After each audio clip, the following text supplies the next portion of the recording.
and welcome to MindCare, when we talk about all things mental health and trauma and how to overcome, not just cope, because we're about overcoming by the power of God and His Word. So today we have another teen talk. I'm excited to introduce you guys to Miss Abigail. She is a joy and delight. I have learned and known of her for how long now, Abby? Probably like 10 years at this point. 10 years. I think she was about 6, and now she's 16. I feel old. But anywho, that's not what it's about. It's not about me being old.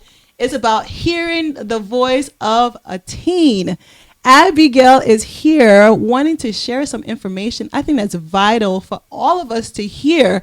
Number one, I think that all of our youth need a voice. And so whenever we can get a chance to give the youth a voice, it's important to listen, because we just might learn something.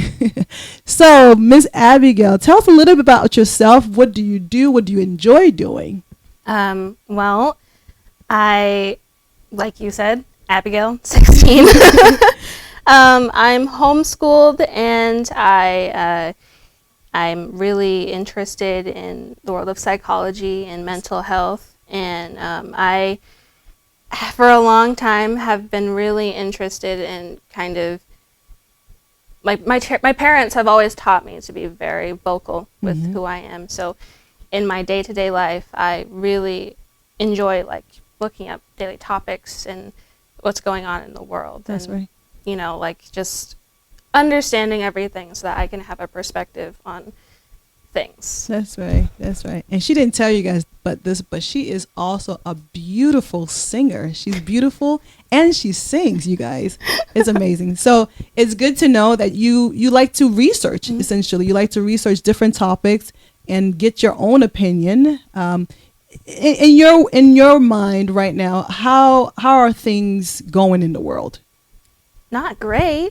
Not great. What do you mean by that? There's just so much pain happening just in general. Like a lot of things are happening in the world because people don't understand each other. People aren't listening to each other. Yeah. And I mean, most of the time, like I said, when I look like anywhere on the internet, it's just people fighting each other because they don't understand each other. And, you know. And people are probably not listening to each other, essentially. No. So there's a lot of pain. And when you see the pain that's around the world, or even, in people that you know, what does that do for you? How do you respond to the pain? There's a bit of frustration, but once you get past that, it's more of a, how can I understand it? How can I listen? How can I do something that the people that I look at aren't doing? Okay. So it's like when I see friends going through something that either the school system throws at them or, just family or life, it's like, how can I listen and how can I, understand that pain? Right. So you're trying to bring a sense of healing into something just by listening, essentially. And you said something about your interest in mental health. What do you think about the mental health of the teenagers nowadays? It's suffering a lot because either people aren't recognizing it or people are thinking that you're too young to feel that, or there's no reason for you to feel that because back in my day it was worse. Or they're thinking that our problems are not as grand. It feels very like you're small. Right. So there's a lot of comparison between their time and their generation and your time and your generation, which is not what, that is, again, that communication problem that you were talking about. Yeah. So the youth are wanting to be heard because they're in pain, but they're not really being heard in a sense because they're being compared. What would you say is the coping skills that are being used by the teens right now for these issues that they might have with their mental health? Do these coping mechanisms have to be good? no, just whatever. What do you think they are right now? What are they coping skills? Currently, a lot of it is turning to alcohol, or currently like vaping. A lot of it is internalized. A lot of it is just silent, but also a lot of it is very outward anger. Aggression, right? And teenagers, we go towards things that take our minds off of it. Yeah. But those things are they're not actually, they're just very quick, like with drugs, right? You take that, and for like an hour, maybe a day, you're okay, but the problem hasn't been solved. Right. So a lot of teenage coping mechanisms are not solutions. Yeah. They're just kind of blankets on a problem that needs to be solved. Do you think that turning to another teenager helps a teenager? Does that make sense what I'm saying? So a lot of teenagers, what they do is they turn towards another teenager, or they go to social media that kind of attract them to a group that they can relate to. Is that something that you find that teenagers are kind of going towards to get the help, and are they getting help as they're talking to another teenager? I think yes and no. It depends on, because sometimes other teenagers are going through the same thing. Right. So you're kind of the blind leading the blind. It's kind of just a circle of whatever's going on. And also sometimes other teenagers don't give great advice because they themselves are, doing. But also speaking with other teenagers can help a lot, because you are like, oh, I'm not alone in this. And sometimes when certain teenagers speak to adults, it's like there's a very large disconnect, which comes back to the beginning with communication and not really listening. But yeah, there's a lot. It's a double-edged sword when your teenagers speak to other teenagers. Yeah. So what should adults do? Like, what is the role? What do you think is the role of an adult to help teens that are going through, mental health issues, or they just want to talk? What do you think the role of the adults should be? I think obviously adults are older. Yeah. They have more time in the world to see things, and they have their own experiences. But I think that they should mix that wisdom with just the ability to let the teenager speak. Okay. To let them say, this is my problem, this is what's happening, and not immediately come forward with judgment. Because I think a lot of the time when children speak to adults, it's like it's not really connecting. Right. Because neither, sometimes the adult doesn't want to recognize what's happening, or sometimes they just don't know how. I think a lot of it is just listening, understanding that this child is different.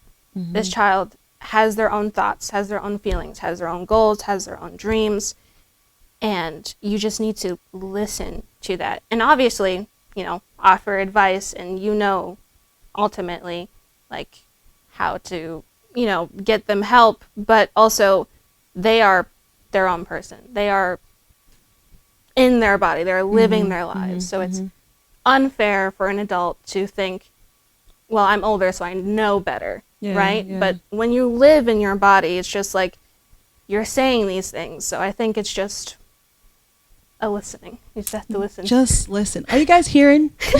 Are you listening? I feel like everything comes back to listening and communicating and respecting, because respect your elders, but also respect the youth. That's right. One of the things that I always talk about is the importance of family time. Family time is essential. I mean, if we're going to talk, it's good to create the time and the avenue to talk, and that means all things aside, let's talk. And I think the more people utilize family time, to communicate, perhaps something might get across, that someone's listening and someone showed that they care. Do the youth feel that there is hope?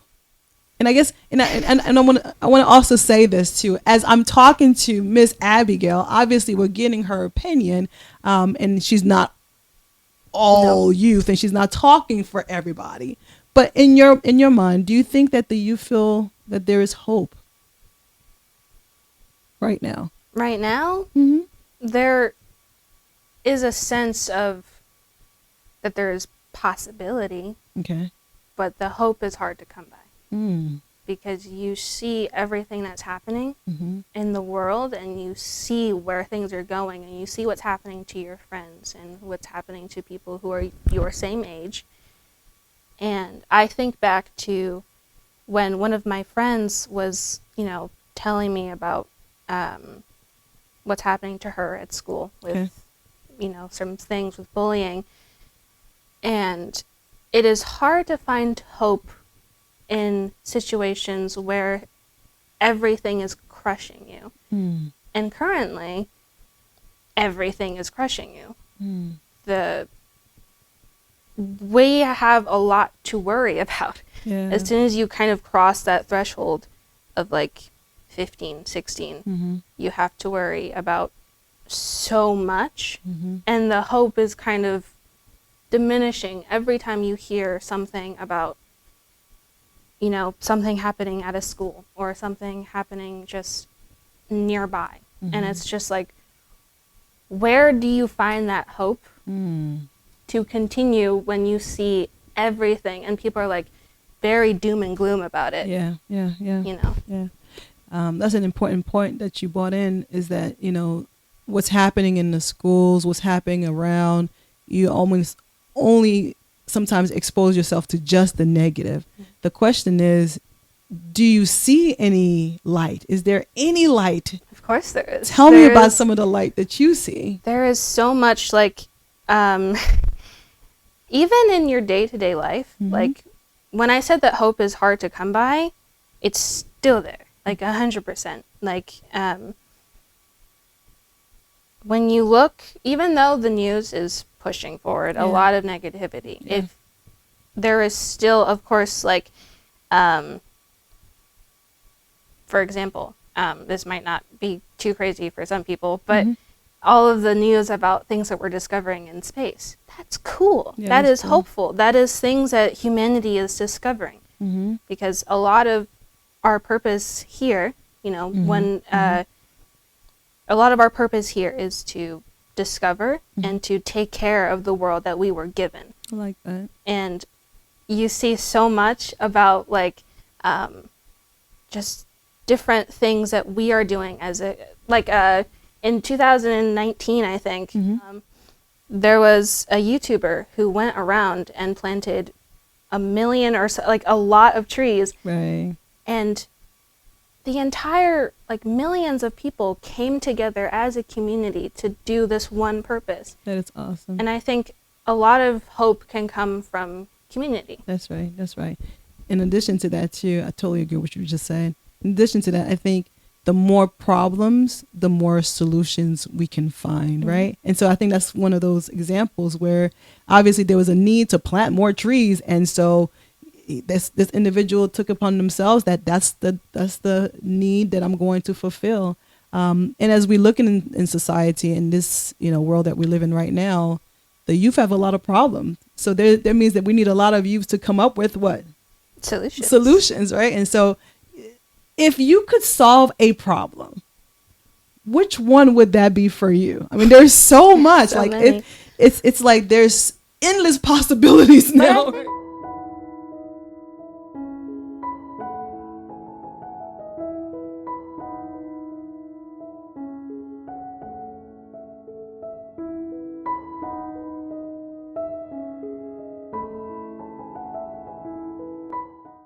I think that's the thing. There's a lot of problems, but if you just choose one Right. that you are passionate about, That's right. then put your energy into that, because I think a lot of it is, sorry, I'm going to answer your question in a second. No, you're but, fine. Go ahead. You're a lot of it is that we're so worried about helping everything and everyone. fixing everything, Mm-hmm. that we spread ourselves too thin, and that's where right. the hope diminishes, because you're not seeing any return. Mm-hmm. But if you focus on one thing and you're like, this is the thing that I'm passionate about, this is the thing that I want to do, like planting 1,000,000 trees. That's right. Hey, to each his own. Then you focus on it. But That's right. for me personally, an issue that I would love to solve is just the problem with mental health in low-income areas and with, low-income students, because there's just so much there that I think a lot of people ignore. Yeah. And I don't like the idea that people are ignored just because of, what's happening to them or what hand they were dealt in life. That's right. And I think you're definitely well on your way. And I think that's the secret too. Every problem, we got to remember there's a solution. And the more problems that they're coming, the more people we need involved in these solution-focused ideas. And then you mentioned collaborative effort. This one guy, though he had the vision to solve that issue and probably God put that within him, he probably didn't plant every last one of those trees by himself, did he? No, it was a community effort. Absolutely. Wow. Just that's people kind of, I think that's another thing that teenagers should know, is that you are not alone. That's right. There are 8 billion people on this earth now. There is a group of people there that will support you. There is someone that will be there for you, even if something's happening at home or at school or anything. If you feel alone, of course, that is a fair feeling. That's right. I feel like everyone has felt that at some point, but know that you aren't alone. Like, there is a community that will be there for you, and you will find it eventually. That is powerful. I don't think I need to say anything else other than that. Yeah, I mean, that's beautifully said. You are not alone. And there's, in essence, that sometimes that voice that come into our mind that tells us and make us feel like we're alone, even though we're not alone. That is beautifully said. If you had to leave, a message for someone who's watching today, who may be dealing with the problem that you feel that the Lord has placed upon your heart to address, and it doesn't have to be when you're older, right? It can be right now. What would that message be to that individual who's listening right now? I think that no matter where you are, no matter what hand you've been dealt, no matter how you feel right now, wherever you are, if you're at your lowest point or your middle or your highest point, regardless, there is hope. There is peace waiting for you. There is a home waiting for you. Whatever you need, it's going to be there. And even though it feels like everything is terrible, that everything is just crushing you, there will always be light at the end of the tunnel. And there's no reason to, it feels like there's a lot of reasons, right? But the overarching just thing is just joy, peace, happiness, and the love that God has given all of us. That's right. And we just need to find that, and we will find it. That's right. I love it. Love. That's the answer. It's always been the answer from the beginning and always will be at the end. Thank you so much, you guys, for watching. If you like this video, please subscribe, comment below, give us some input about our teen talk today. And also, if you want to share a question that you want answered, you can always call 706-609-0404 and send us your message. And you never know, I might have Miss Abigail come back up again and share that answer for you, because truly and honestly, the Bible truly does have the word that will uplift us and give us the hope that is needed for today. Thank you guys for watching. And again, I look forward to seeing you again next time.